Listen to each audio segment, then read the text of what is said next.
A situação política da República, Joseph Stalin, 27 de outubro de 1920.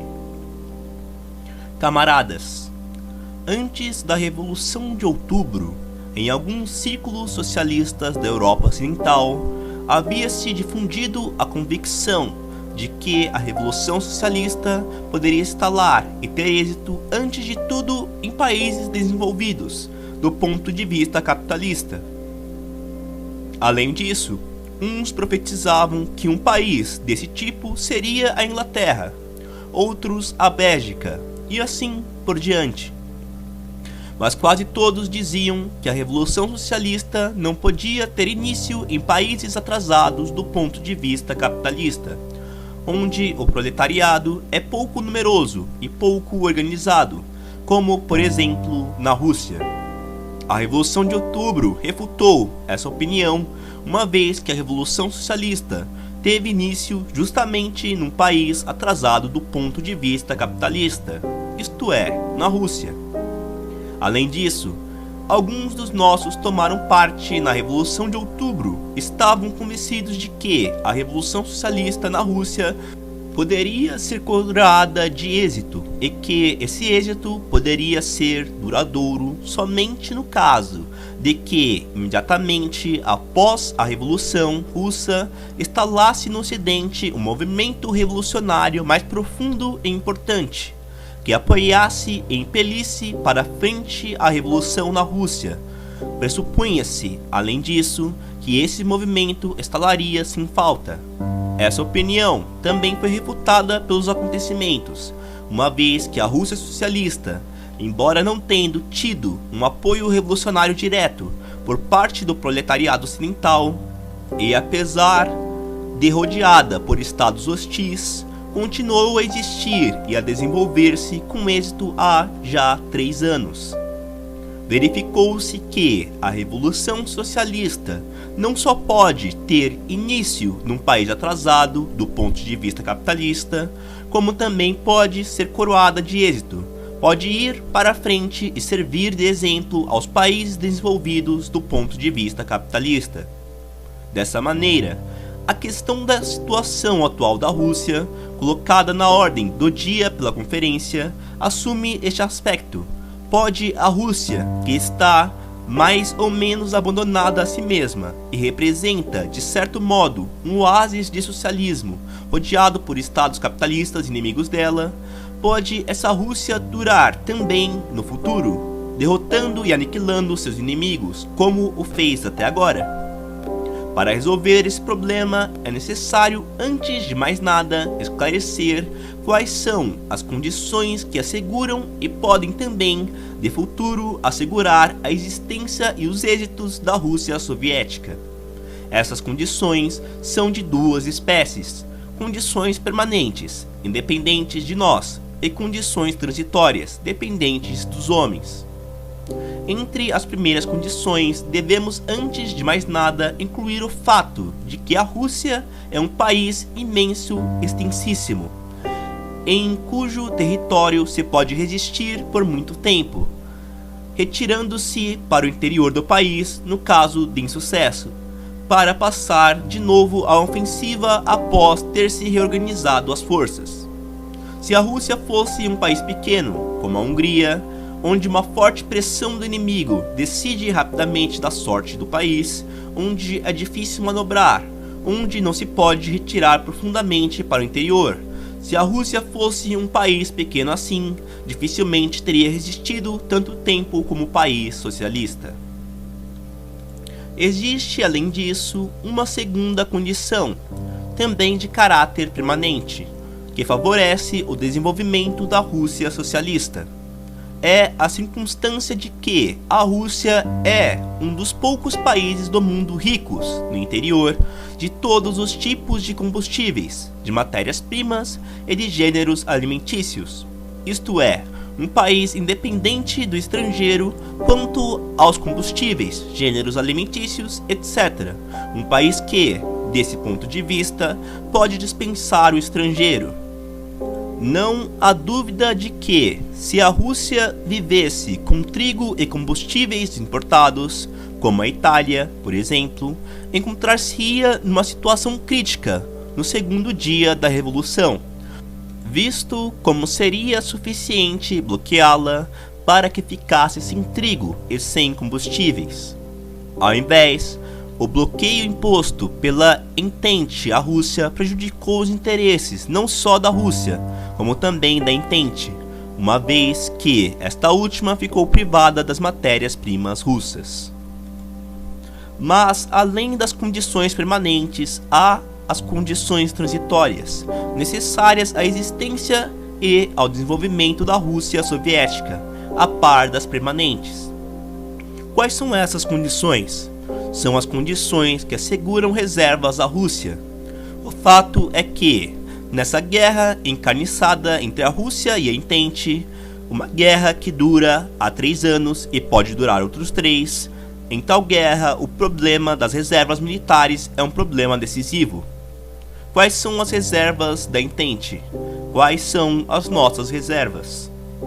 As reservas da Entente são, antes de mais nada, as tropas de Wrangel e os jovens exércitos dos jovens estados burgueses, por ora ainda não contagiados pelo veneno dos antagonismos de classe, Polônia, România, Armênia, Geórgia, etc. A esse respeito, o ponto fraco da Entente consiste no fato de que ela não possui um exército contra-revolucionário próprio. Em consequência do movimento revolucionário no Ocidente, ela não está em condições de enviar para a Rússia as suas tropas, isto é, os exércitos inglês, francês, etc. E deve por isso servir-se de exércitos estrangeiros, que financia, mas dos quais não pode dispor a seu talento completamente, como se fossem seus próprios exércitos. O fato de esses exércitos operarem segundo as diretivas da Entente não desmente em absoluto a existência daqueles atritos que existem e continuarão a existir entre a Entente e os interesses nacionais dos estados cujos exércitos são utilizados pela Entente. A paz com a Polônia, assinada apesar das sugestões da Entente, mais uma vez confirma a existência desses atritos. Mas essa circunstância não pode deixar de minar o poderio interno das reservas militares da Entente. As reservas da Entente consistem, em segundo lugar, nas forças contra-revolucionárias que operam na retaguarda de nossos exércitos, organizando toda a espécie de operações de guerrilhas e similares. Finalmente, há ainda as reservas da Entente que operam nas colônias e nas semicolônias por elas subjugadas, que servem para sufocar o movimento revolucionário que está se iniciando naqueles países. Nem falamos sequer das reservas que a Entente possui na própria Europa, representadas pelos indivíduos venenosos de toda a espécie, inclusive os da Segunda Internacional, que perseguem o objetivo de sufocar a Revolução Socialista no Ocidente. As reservas da Rússia consistem, antes de mais nada, no Exército Vermelho, composto de operários e camponeses.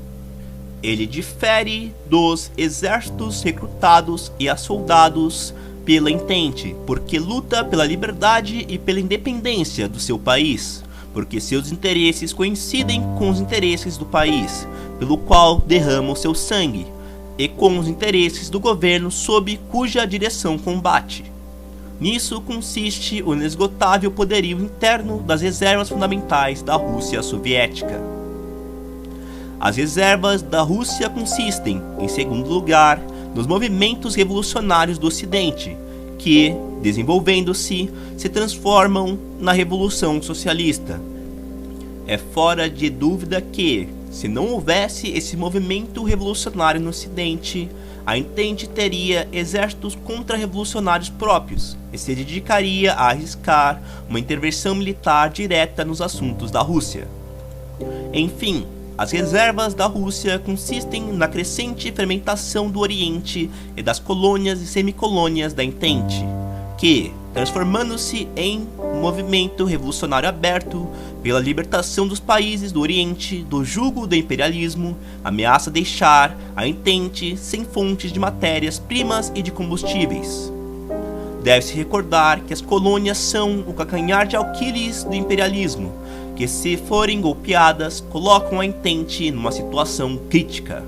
Não há dúvida de que o movimento revolucionário do Oriente criará, em torno da Entente, uma atmosfera de incerteza e de desagregação. Essas são as nossas reservas. Qual é o desenvolvimento histórico desses fatores?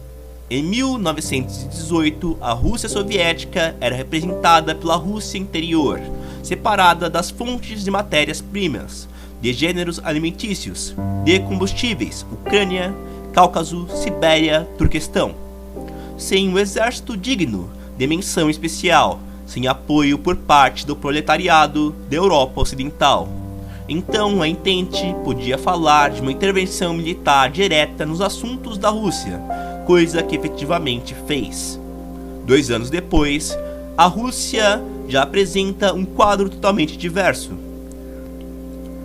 A Sibéria, a Ucrânia e o Cáucaso, com o Turquestão, já foram libertados. E Denich, Kolchak e Denikin foram derrotados. Uma parte dos novos estados burgueses, Finlândia, Estônia, Letônia, Lituânia e Polônia, foi neutralizada. Os restos do exército de Denikin, corpo de exército de Umbrel, estão às vésperas da derrota. O movimento revolucionário nos países ocidentais está em ascensão e reforça o seu instrumento de luta, a Terceira Internacional. Além disso, a Entente já não ousa mais pensar numa intervenção militar direta nos assuntos da Rússia. O movimento revolucionário no Oriente contra a Entente desenvolve-se tirando do seu seio um núcleo, representado pela Turquia revolucionária, e criando seu instrumento de luta, o Comitê de Ação e de Propaganda. Em suma, as reservas da Entente dissolvem-se dia a dia, e as da Rússia soviética reforçam-se. É claro que as possibilidades de que a Rússia seja derrotada são hoje, em 1920, menores, incomparavelmente menores que as de há 2 anos atrás. É claro que, se então a Rússia pôde aguentar a pressão da Entente, com maior razão pode resistir agora que as reservas da Rússia aumentam em todos os setores de luta. Acaso significa isto que a guerra com a Entente está chegando ao fim, que possamos depor as armas, dissolver as unidades e dedicar-nos ao trabalho pacífico? Não, não significa isso. A Entente, resignando-se a contragosto à conclusão da paz com os poloneses, a crer nas informações, não está disposta a depor as armas. Ao que parece, tem a intenção de transferir o teatro das operações militares no sul para a zona da Transcaucásia, e é bem possível que a Geórgia, pelos deveres que lhe impõe a sua qualidade de concubina da Entente, não se recuse a prestar-lhes um serviço. Evidentemente, a Entente e a Rússia sentem-se demasiado apertadas na face da terra. Uma delas deve desaparecer para que se consolide a paz. Se o problema é colocado nesses termos, se assim o coloca a Entente, ela o coloca só assim. É claro que a Rússia não pode depor as armas. Pelo contrário, devemos envidar todos os esforços no sentido de movimentar todas as forças do país, de modo a repelir o novo golpe. O fortalecimento e a consolidação do Exército Vermelho, que defende a liberdade e a independência do nosso país, o apoio de toda a espécie à Revolução Socialista do Ocidente, o apoio com todas as forças, com todos os meios aos países do Oriente que lutam contra a Entente pela sua libertação. Esses são os nossos deveres do momento, que devemos cumprir sem falta, com toda a energia, se quisermos vencer. E certamente venceremos se cumprirmos com honra esses deveres. Terminando meu discurso, desejaria recordar uma condição, sem a qual a vitória da Revolução no Ocidente seria muito mais difícil. Refiro-me à constituição de um fundo de abastecimento para a Revolução do Ocidente. As coisas estão no seguinte pé: os estados ocidentais, Alemanha, Itália, etc., estão no estado de completa dependência da América, que abastece a Europa de trigo. Se a América burguesa se recusasse a fornecer-lhes o trigo, o que é bem provável, a vitória da revolução nesses países colocaria o proletariado diante de uma crise alimentar desde o segundo dia da revolução. A Rússia não possui reservas alimentares especiais, contudo, poderia acumular uma certa quantidade delas e, visto como as perspectivas que delineamos para o setor alimentar são de provável realização e oferecem possibilidades, seria necessário agora apresentar a questão da formação na Rússia de um fundo de abastecimento para os nossos camaradas do Ocidente. Alguns camaradas não dispensam uma devida atenção a esse problema, mas ele, como se vê, pode ter uma importância de primeira ordem para o prosseguimento e o êxito da revolução no Ocidente.